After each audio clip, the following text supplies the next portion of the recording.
तो दोस्तों आज है सैटरडे 1 जनवरी 2022 और मैं मरघट वाले बाबा के मंदिर जाने के लिए तैयार हो गया हूँ। मैं नहा धो के मैंने पूजा कर ली है।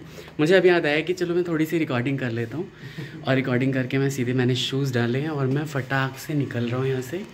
तो ठीक है, मरघट वाले बाबा की जय, हनुमान जी महाराज की जय। तो मेरी फ्रेंड है यहाँ पे अचिन जी, वो मुझे पिक करने के लिए आ गए हैं और आप देख रहे होंगे कि बहुत सुबह सुबह का टाइम है। अभी मेरे ख्याल से 6:15 हो रहे हैं। मैं ढंग से दिखाई भी नहीं दे रहा हूँ क्योंकि लाइट नहीं है कोई यहाँ पे। तो चलते हैं और जर्नी शुरू करते हैं। तो जर्नी हमारी चालू हो गई है और हम मरघट वाले बाबा जी जा रहे हैं, जो कि लाल किले के पास है जिनका मंदिर। और लाल किले के पास वहाँ पे बहुत ज़्यादा मान्यता है इनकी। ये मान्यता है कि एक मरघट हुआ करता था वहाँ पे और वहाँ पे वो प्रकट हुए थे और स्वतः जो वहाँ पे वो उनकी जो मूर्ति वो वहाँ पे आई हुई है। तो वो स्वयंभू मूर्ति है वहाँ पे भगवान बालाजी की, यानी श्री हनुमान जी की। तो चलिए दर्शन करते हैं। हम बिल्कुल के हैं और यहाँ पे आप देख रहे होंगे कि कितना ही सुंदर लग रहा है। सुबह सुबह लोग वॉकिंग पे निकले हैं और हम मंदिर जाने के लिए निकले हैं। 1 जनवरी है तो ये एक अच्छी शुरुआत भी है कि हम कहीं ना कहीं एक मंदिर से शुरुआत कर लेते हैं, जो कि मुझे लगता है कि पूरा साल फिर बहुत अच्छा जाने वाला है।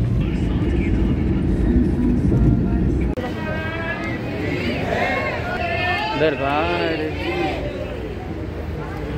तो हम यहाँ पे मरघट वाले बाबा के दर्शन जो है वो हमने कर लिए हैं, लेकिन दर्शन जो है ओमिक्रॉन की वजह से, कोरोना की वजह से अंदर से नहीं करने दिए जा रहे और बाहर से ही आपको दर्शन करने हैं। तो ये वाला जो गेट आप देख रहे हैं जहाँ पे श्रद्धालु खड़े हैं, यहाँ पे आप आके और दर्शन कर सकते हैं अंदर बालाजी के।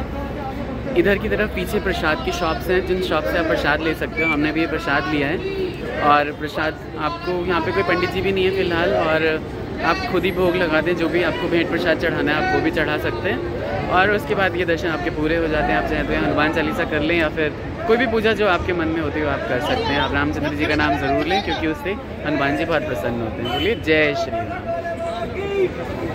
तो यहाँ पे शू काउंटर है, आप शूज़ यहाँ पे रख सकते हैं। शूज़ के बगल में यहाँ पे देखिए प्रसाद के बहुत सारे काउंटर्स लगे हुए हैं और उन काउंटर से आप बहुत अच्छा प्रसाद ले सकते हैं। जो हमने ये प्रसाद लिया बिल्कुल शू काउंटर के सामने से ही है, जहाँ पे आप लिखा हुआ है कि देसी घी के प्रसाद ले सकते हैं। तो देसी घी में बना हुआ है और वो प्रसाद हमने लिया था श्री बालाजी को चढ़ाने के लिए, श्री मरघट वाले बाबा को चढ़ाने के लिए। मरघट वाले बाबा के दर्शन करने के बाद आप जगह जगह यहाँ पे इसी प्रीमाइसेस में देखेंगे कि चाट कचौड़ियों की दुकान लगी हुई है और आपको समोसे दिख जाएंगे, और नहीं भी दिखेंगे तो सब्जी की इतनी टेस्टी खुशबू सी आती रहती है कि आपका मन बिल्कुल ललचा जाएगा। मेरा चतुर्दशी का फास्ट है तो इसलिए मैं नहीं खा पा रहा हूँ, लेकिन मैं ज़रूर प्लान करूँगा कि नेक्स्ट सैटरडे आऊँ, और अगर अचिन जी आएँ तो मैं नेक्स्ट सैटरडे आऊँ और मैं भी जो है वो कचौरियाँ खाऊँ यहाँ पे। किसी भी धर्म स्थान पे आके आपको ऐसा लगता है जैसे कि वहाँ पे इतनी ज़्यादा श्रद्धा है और बहुत अच्छा कॉपरेशन यहाँ पे भी मैंने देखा। लोग बिल्कुल धक्का मुक्की नहीं कर रहे हैं। कोविड जो भी प्रोटोकॉल्स है उसका जो है वो फॉलो कर रहे हैं। मास्क भी लगाया हुआ है यहाँ पे लोगों ने, और जो वहाँ पे मेन पुजारी हैं वो भी बता रहे हैं कि आप मास्क लगा के ही और दर्शन करें, और किसी को प्रसाद बिखेरने नहीं दिया जा रहा है। तो यहाँ तो मुझे बार बार मेरी नज़र कचौरियों पे ही जा रही है और मैं आप लोगों को दिखाना चाह रहा हूँ कि बहुत ही अच्छी यहाँ पे कचौरियाँ बन रही हैं और लोग आप चारों तरफ देखोगे कचौरियों का आनंद लेते हुए। और 1 तारीख है, पहला साल का पहला दिन है, तो लोग इसीलिए ये चाहते होंगे कि हाँ श्री हनुमान जी की कृपा उन पे बनी रहे, क्योंकि हनुमान जी की कृपा, राम जी की कृपा बनना बहुत ज़रूरी है, तभी आप जीवन में कुछ तरक्की कर पाओगे। ऐसा जो है वो हिंदुत्व में मत है। तो सबने टेस्टी कचौरियाँ खाने के बाद मैंने तो नहीं खाई, जैसा कि आपको बताया था कि मेरा चतुर्दशी का फास्ट है, और बहुत ही अच्छी सी। और मैं काफ़ी साल पहले यहाँ पे आया था जब मैं 12th स्टैंडर्ड में था, तो मैंने यहाँ पे देखा था कि बहुत ज़्यादा व्यवस्थाएं नहीं थी, लेकिन अभी मुझे बहुत ही अच्छा लगा यहाँ पे आके, क्योंकि अंदर से दर्शन नहीं हुए, कोविड प्रोटोकॉल के कारण जो है सब कुछ बंद हो रखा है, लेकिन बाहर से हमारे बहुत अच्छे दर्शन हुए और बहुत ही सुंदर यहाँ पे पूरा ही और बहुत अच्छा लग रहा है। पहले की तरह नहीं कि अव्यवस्था फैली रहती थी, हर तरह की प्रसाद की दुकानें जो हैं वो खुल गई हैं और बहुत ही अच्छा लग रहा है। यहाँ पे मरघट वाले बाबा जो हैं वो सबका कल्याण करें, यहाँ पे भी जो भी आते हैं उनका कल्याण करें। और आस्था एक बहुत बड़ा विषय होता है यहाँ, मुझे लगता है कि आस्था बहुत बड़ा विषय है, और 1 तारीख को मैं यहाँ पे आ पाया हूँ, ये मेरा सौभाग्य है, मुझे ऐसा लगता है। मेरे मित्र अचिन जी गाड़ी लेके बिल्कुल तैयार बैठे हुए हैं। इन्हें बिल्कुल भी बस इन्होंने खाया और इन्हें ऐसा लगता है कि बस भाभी जी से मिलने सीधे सीधे घर चले जाना है जल्दी से जल्दी।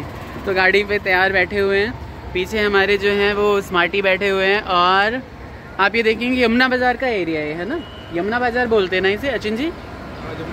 जमुना बाज़ार का ही पूरा एरिया है। हालांकि बाहर आपको बहुत अच्छा नहीं लगेगा, लेकिन मंदिर का प्रीमाइसेस बहुत ही अच्छा हो गया है आजकल।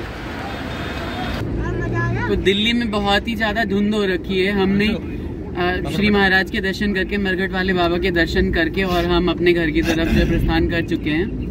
और 7:20 हो रहे हैं, लेकिन दिल्ली में जो है वो धुंध छटी नहीं है। बहुत अच्छी खासी धुंध हो रखी है, बहुत ज़्यादा विजिबिलिटी नहीं है दिल्ली में अभी। तो अगर आप अभी दिल्ली आ रहे हैं या फिर कभी भी आप अगर जनवरी या दिसंबर के महीने में दिल्ली आते हैं तो आप ये सोच के आइए कि आपकी फ्लाइट्स और ट्रेन तो बिल्कुल ही लेट होने वाली है। तो मरघट वाले बाबा जी के दर्शन करने के बाद हमने शनिदेव महाराज के दर्शन किए और मैं भूल गया उसका व्लॉग बनाना। लेकिन वो शनिदेव महाराज जो है वो मेरे घर से 2-3 किलोमीटर पे ही है। तो कभी मैं और आऊँगा ज़रूर, उनकी कृपा रही तो, और आप लोगों को उनका दर्शन कराऊंगा। क्यों अचिन जी? बिल्कुल। तो सुबह सुबह आप कहीं पे भी निकलते हैं ना तो बहुत ही जल्दी जल्दी हर चीज हो जाती है। 2 जगह के दर्शन हो गए और हम दोनों ही इतने ही ज्यादा खुश हैं कि हमने शनिदेव महाराज के दर्शन भी कर लिए, हनुमान जी के दर्शन भी कर लिए, और वो भी साल के पहले दिन, ये कैलेंडर ईयर के पहले दिन। तो बहुत ही अच्छा लग रहा है हमें। क्यों अचिन जी? तो बने रहिए हमारे साथ। अच्छा लगा आपको तो ये व्लॉग प्लीज शेयर करिए, सब्सक्राइब करिए और ढेर सारा प्यार दीजिए, जिससे कि मैं थोड़ा सा मोटिवेशन मुझे चाहिए कि मैं अच्छी अच्छी वीडियोस आपके साथ ला सकूं। और ऐसी चीजें जो कि दिल्ली से विदिन 100-150 किलोमीटर्स के अंदर ऐसे प्लेसेस जो आपने नहीं सुने होंगे, मैं उन सब के आपको दर्शन जरूर कराऊंगा।